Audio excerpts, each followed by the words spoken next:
Um, Apart from that, though, the light is green. Ladies and gentlemen, good morning. It's the Brushfire Mind, and we are about to talk about what are we talking about?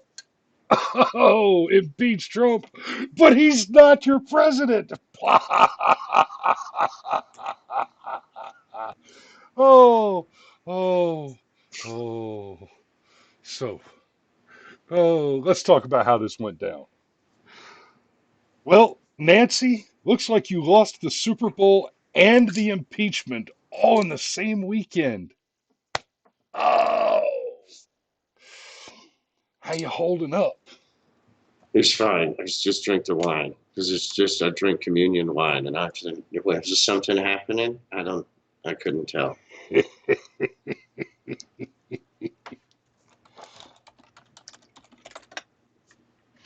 Um,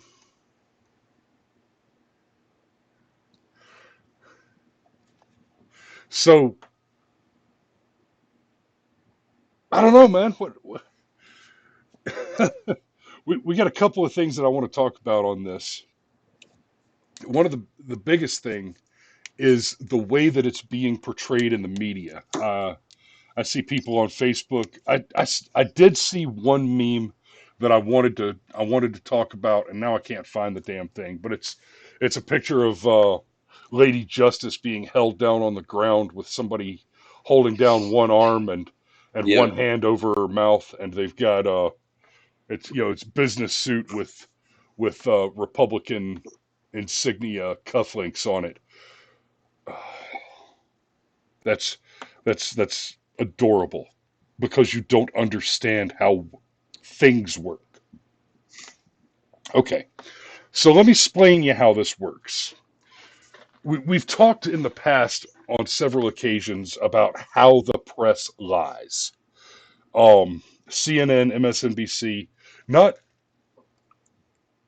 not makes mistakes, actively spreads false information, objectively and intentionally false information. Around this case, that lie is that the Republicans voted to disallow witnesses. That statement is almost a true statement and manages to be entirely false. There's one word missing there that changes it from being a bald faced lie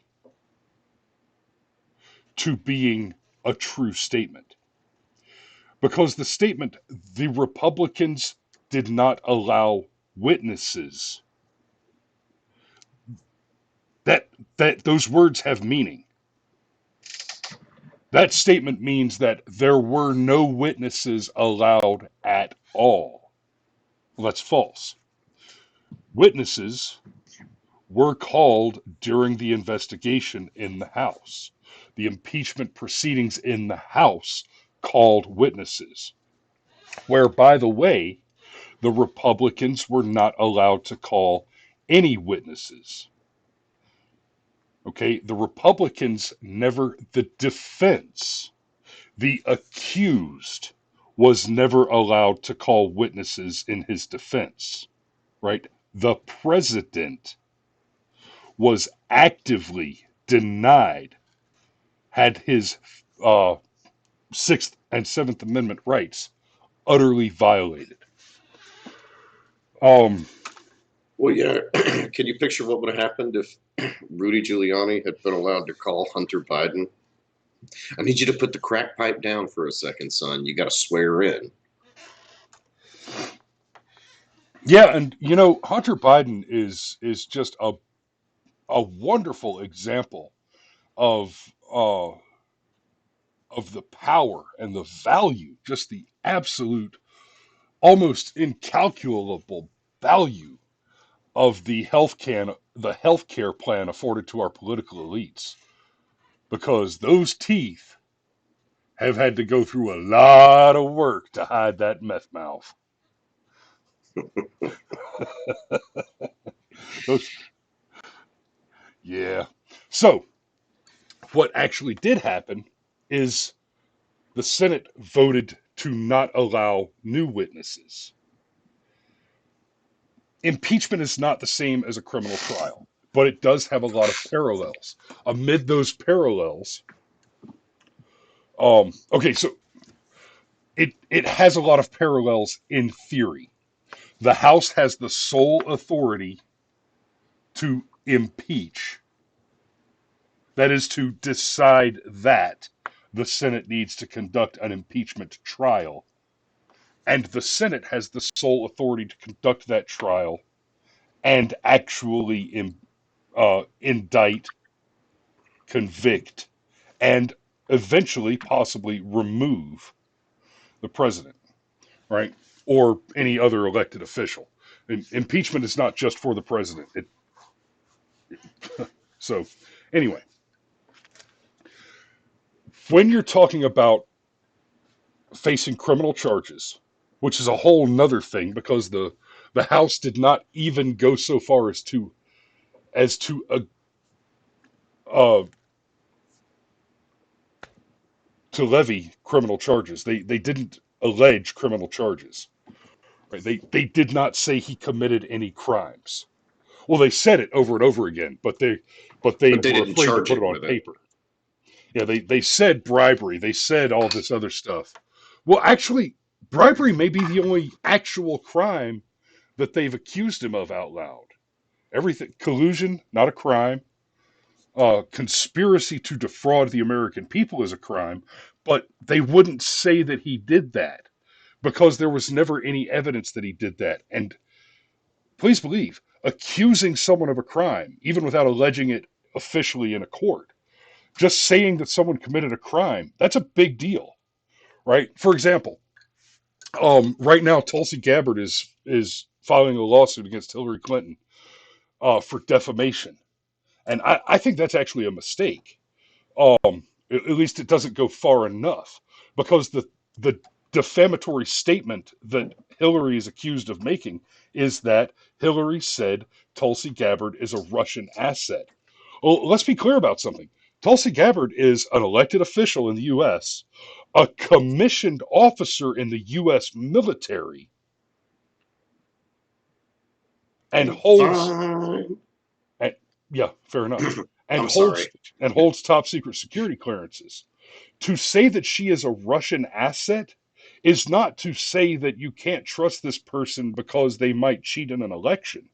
No, to make that statement is to accuse Tulsi Gabbard of committing espionage and treason because she is an oath sworn elected official and an oath sworn commissioned officer in the United States Army.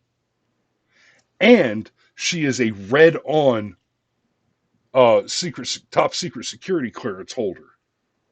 I may be wrong about that. She may only have a secret clearance because she's in the medical world, so she may not need the full TSSCI SPA stuff, but she's at least carrying a secret clearance so that she has access to certain areas.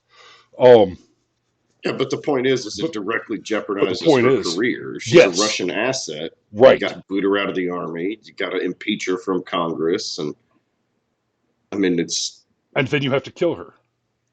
yep. Treason is the accusation. Hillary Clinton calling Tulsi Gabbard a Russian asset is to accuse her of espionage and treason. That's a big damn deal. Um, and when you make a false allegation, allegations of crime, if those crimes are pursued, false rape allegations, right? You talk about a false rape allegation, for example, in this. Once the allegation has been made, it's very difficult for a person to ever actually be acquitted. Well, yeah, that's like those Duke lacrosse players from a few years ago. It came out that the stripper that accused them of it had drug addiction and was basically just trying to get some money. But it still got them in so much trouble with their school. They certainly were not allowed to finish out their lacrosse season. It was a huge interruption to their academic Yep. schedule. And it's one of those things that's going to follow them around forever. Ditto Brett Kavanaugh. Forget the fact that 2 of Kavanaugh's 4 accusers have now recanted. The news media doesn't talk about that. But there are still people out there that are convinced Brett Kavanaugh got away with raping people, and now he's a sitting Supreme Court justice. You make the accusation. And that's exactly what this was with Trump.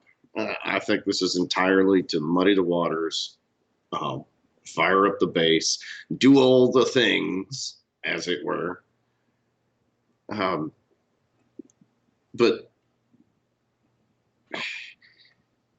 with regard to the witnesses, as you pointed out,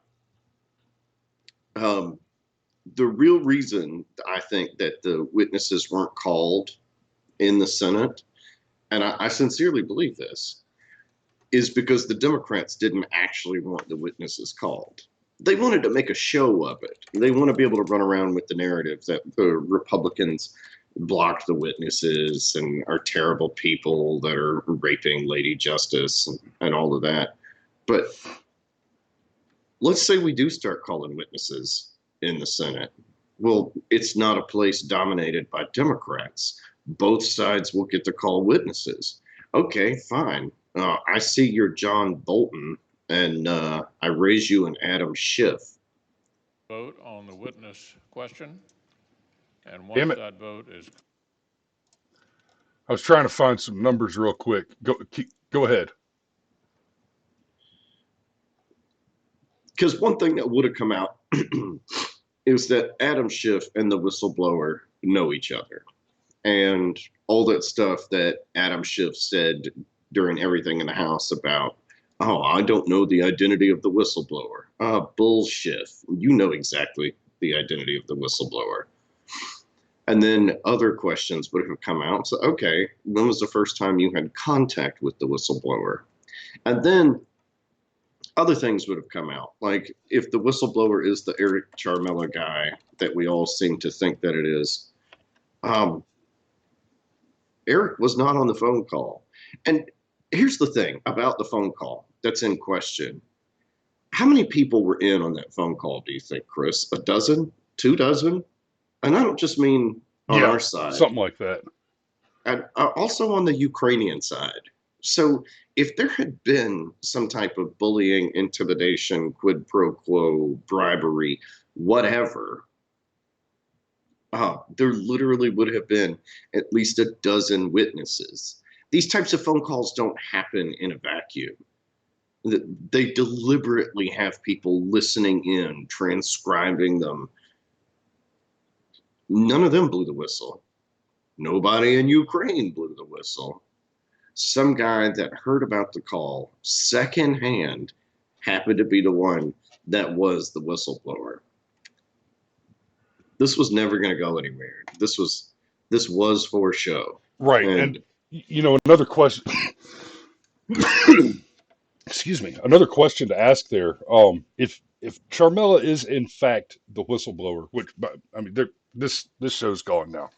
We've said the name. We've mentioned Voldemort. They're probably just going to delete this show from the channel.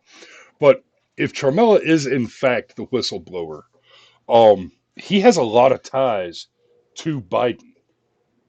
So how does this not suggest that Biden is tampering with the election by trying to by basically creating the impeachment?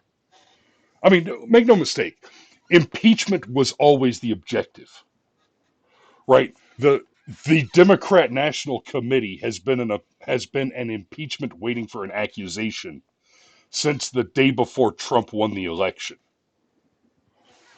I mean, yeah, how old's that video of Maxine Waters? Impeach 45. Impeach 45. I mean, he'd been president for like, what, 2 weeks at that point? Yeah, something like that.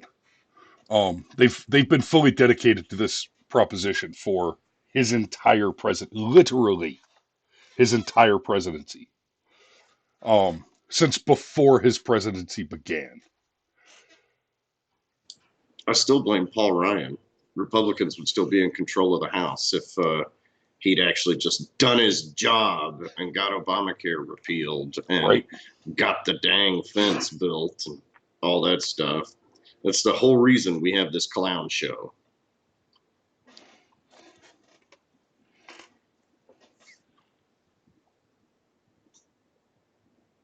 But anyway, but man, that's all I got. At this point, this is almost boring. I realize it's momentous political news and all of that stuff. But at And the only same reason we're time, talking about it today is because it's basically over. Like we said at the beginning of last week, we just weren't going to cover the impeachment anymore until there was a legitimate major development.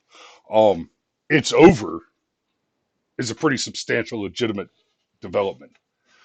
I do want to take just a moment to, to talk about this real quick. Trump appears to mock Pelosi by handing out pens during USMCA signing. Dude, I saw one of those the other day where it was a quote attributed to AOC, and it was one of those where I looked at it and my first thought was, I I don't know if this is a joke because as stupid as it sounds like something she could actually say. And it was, well, Trump's only keeping all his campaign promises to influence the election. well, that was one of the things that was that was one of the things that was addressed in the impeachment process, where one of the things that Trump's lawyers brought up was like, wait a minute, wait a minute, wait a minute. So you're telling me a politician tried to influence a situation to get themselves reelected? Gee, who the Yeah, thunk? I mean, yeah, Barack Obama, the only reason he pushed for universal health care was to get reelected. I mean, the only reason he changed his mind on gay marriage was to get reelected. He did the whole, political. Yep. The political winds have shifted. So And let me that's, be clear. yeah, yeah, let me be clear. I've changed my mind on this thing that I previously said, let me be clear on. But yeah, All man, right. that's all I got. It's Monday All right. morning. Got to go to work. Y'all be safe out there. We'll see you tomorrow. $2,000 pens on a failed impeachment. Trump uses a $3 Sharpie to sign a trade deal. That's just.